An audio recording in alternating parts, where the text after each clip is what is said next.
कि एक बहुत बड़ी त्रासदी हिमाचल प्रदेश पे आई है और ये अप्रत्याशित आपका अनप्रेसिडेंटेड लॉस हुआ है।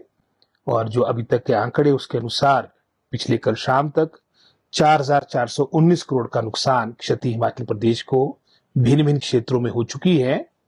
कोई खेत खलिहान, कोई बगीचा, क्योंकि लगभग 90% 90% के आसपास हिमाचल प्रदेश की अगर आप बात करेंगे ग्रामीण क्षेत्र में बसता है, रहता है। कोई भी ऐसा वर्ग, कोई भी ऐसा व्यक्ति या कोई ऐसा, मैं समझता हूं, कोई खेत खलिहान नहीं जहां पर किसी ना किसी रूप से क्षति ना हुई हो। अपूर्णीय क्षति है। और पिछले, जैसे मैंने पहले कहा, 7-8 दिनों से 8 के बाद ये इंटेंसिटी बढ़ती रही और जैसे पिछले कल शाम को भी कुल्लू में आपका बादल फटा है। अभी भी जो आपके मौसम विभाग की प्रेडिक्शन उसके अनुसार अभी ये क्रम चला रहेगा और लगभग 4,419 के आसपास की आपकी क्षति हमारी इंफ्रास्ट्रक्चर की हो चुकी है और लगभग 117 टोटल जो ह्यूमन लॉस हुआ है 24 जून के बाद, जब से एक तरह से आगमन हुआ है मॉनसून का, वो एक बहुत बड़ी क्षति है। और जहां तक तो शिक्षा विभाग की बात है, हमारे विभाग की भी लगभग कोई 70-80 करोड़ के आसपास क्षति हुई है, नुकसान हुआ है और डेली रिपोर्ट्स मंगवाई जा रही है। और हमारा, मैं समझता हूँ, पूरा प्रयास रहेगा कि जैसे थोड़ा ये मौसम साथ देगा, स्थितियां सामान्य हो और इसमें जनता जनार्दन की भी सहयोग की आवश्यकता पड़ेगी और निरंतर सरकार का पूरा प्रयास अपनी मूलभूत आवश्यकताओं को मैं समझता हूँ सामान्य करने के लिए, नॉर्मल करने के लिए पूरी मशीनरी लगी है। और जैसे ही थोड़ा मौसम बेहतर होगा तब आपको इसके ज्यादा अच्छे परिणाम देखने को मिलेंगे।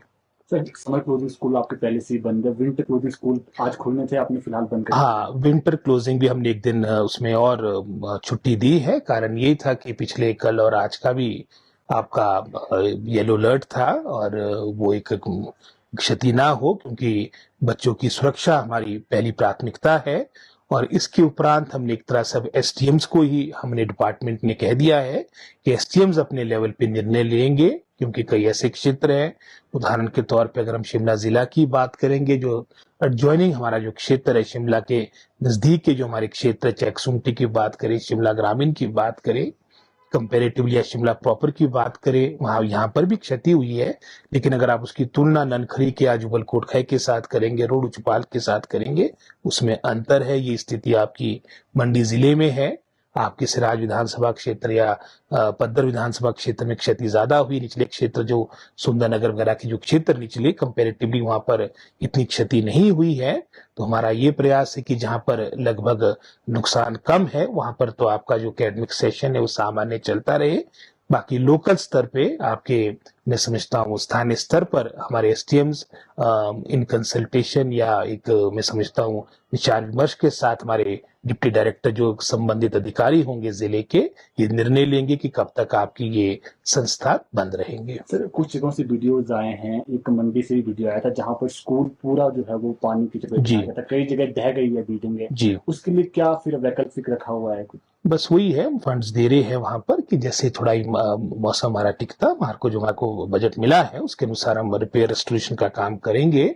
कई आपके कॉलेजेस में भी 2-3 जगह नुकसान हुआ है स्कूल्स का, तो चाहे मंडी की बात है, चाहे विशेषकर हमारे भरमौर की बात है या हमारे अपर शिमला की बात है, कई ऐसे संस्थान है जहां क्षति हुई है। और जैसे थोड़ी स्थिति सामान्य होगी हम इसके लिए फंड्स देंगे ताकि आपके स्कूल के भवन की जहां रिपेयर की आवश्यकता होगी रिपेयर करेंगे, चाहे नई इमारत बनानी पड़ेगी तो उसके लिए भी पैसे का प्रावधान किया जाएगा। यही करबद्ध अपील है हिमाचल प्रदेश की प्रभु जनता जनार्दन से कि बहुत बड़ी क्षति हुई है।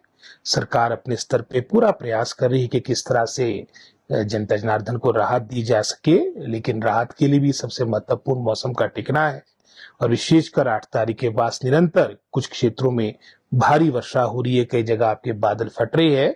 सुरक्षा बहुत महत्वपूर्ण है। हम स्वयं कुछ बातें कर सकते हैं, उदाहरण के तौर पे ट्रैवलिंग कम से कम की जाए, क्योंकि अभी भी जो आपकी सड़कें खुली है अधिकतर वो टेम्परली खुली है, चाहे हम परमाणु से शिमला की बात करें, चाहे हम और क्षेत्रों की बात करें, जहां बहुत ही आवश्यक हो तभी आप ट्रैवल करें और साथ ही साथ नदी नालों के नजदीक ना जाए और सरकार का सहयोग करें। और हमारे सभी विभाग, चाहे बिजली विभाग है, पानी हमारा पेयजल का विभाग है, चाहे सड़कों की बात है, क्योंकि अधिकतर जो सर्वाधिक क्षति हुई है हमारी इन्हीं 3 मूलभूत आवश्यकताओं में हुई है।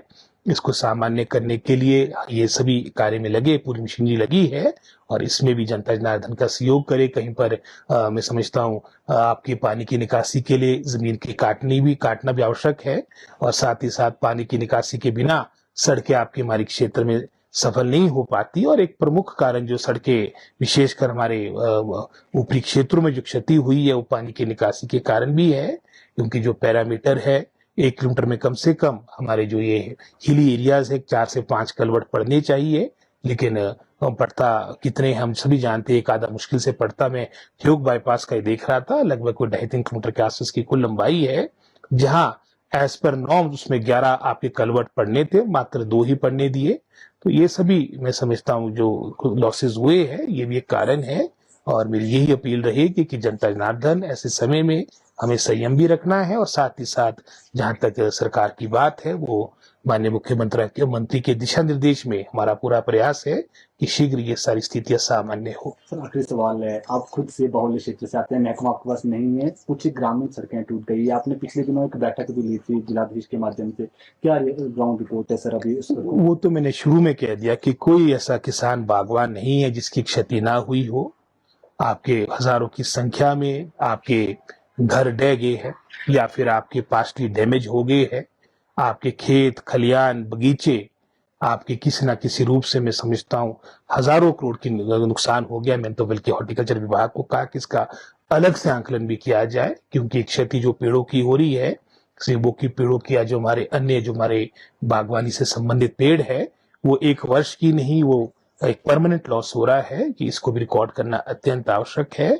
और ये एक अपूरणीय क्षति है और मैं समझता हूँ इसको लेकर सरकार ने पूरा डाटा तैयार करेगी और जो हमारी कमेटी केंद्र से आ रही है उनके सामने भी प्रेजेंट करेंगे, क्योंकि हमारे मुख्यतः हिमाचल प्रदेश के 2-3 सेक्टर्स थे जिस पर हमारी पूरी इकोनॉमी बेस्ड थी।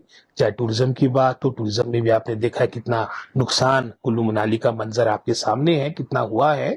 और इसी तरह से हमारी बागवानी भी 5-6 हजार करोड़ की इकोनॉमी थी, ये भी उस समय में आपका नुकसान हुआ है जब आपका एप्पल सीजन जो अधिकतर हमारे, क्योंकि हॉर्टिकल्चर तो है लेकिन इसमें ज्यादा कंट्रीब्यूशन एप्पल की रहती है, वो जो प्रारंभ हो चुका है, तो वो भी मैं समझता हूँ सबके लिए हमारे चिंता का विषय है। ये सारी जो नुकसान क्षति हुई है, हम सब सारी बातें केंद्र सरकार के संज्ञान में भी लाएंगे, क्योंकि 18 तारीख से इनका कार्यक्रम इस कमेटी का पूरे प्रदेश का है और सारी लॉसेस रिपोर्ट किए जाएंगे ताकि हमारे को केंद्र से कम 2000 करोड़ का इंटरिम आपको रिलीफ मिलना चाहिए। अभी जो हमारे को मिला है वो वही है जो हमारे को रूटीन में हर प्रदेश को मिला है। हमारे साथ लगते प्रदेश उत्तराखंड की बात, वहाँ 400 करोड़ से अधिक की राशि मिली है और हमारे को 180 करोड़ के आसपास मिला, तो पूरे भारतवर्ष में मिला है। जो हमारे को दिसंबर में मिलना था वो अब मिला है। तो हमें आशा है कि आने वाले समय में जितना नुकसान प्रदेश में हुआ है उसके अनुरूप मैं समझता हूँ हमारे को केंद्र से राहत दी जाएगी, हमारे को एक तरह से पैकेज दिया जाएगा। हमसे जुड़े रहने के लिए हमारे YouTube चैनल को सब्सक्राइब करें और नई वीडियो की नोटिफिकेशन के लिए बेल आइकॉन को दबाएं। अगर आप ये वीडियो Facebook पर देख रहे हैं तो लाइक जरूर करें और ज्यादा से ज्यादा शेयर करें। इसी तरह के और भी अपडेट्स के लिए फॉलो करें हमारा Instagram पेज himachal.kesri।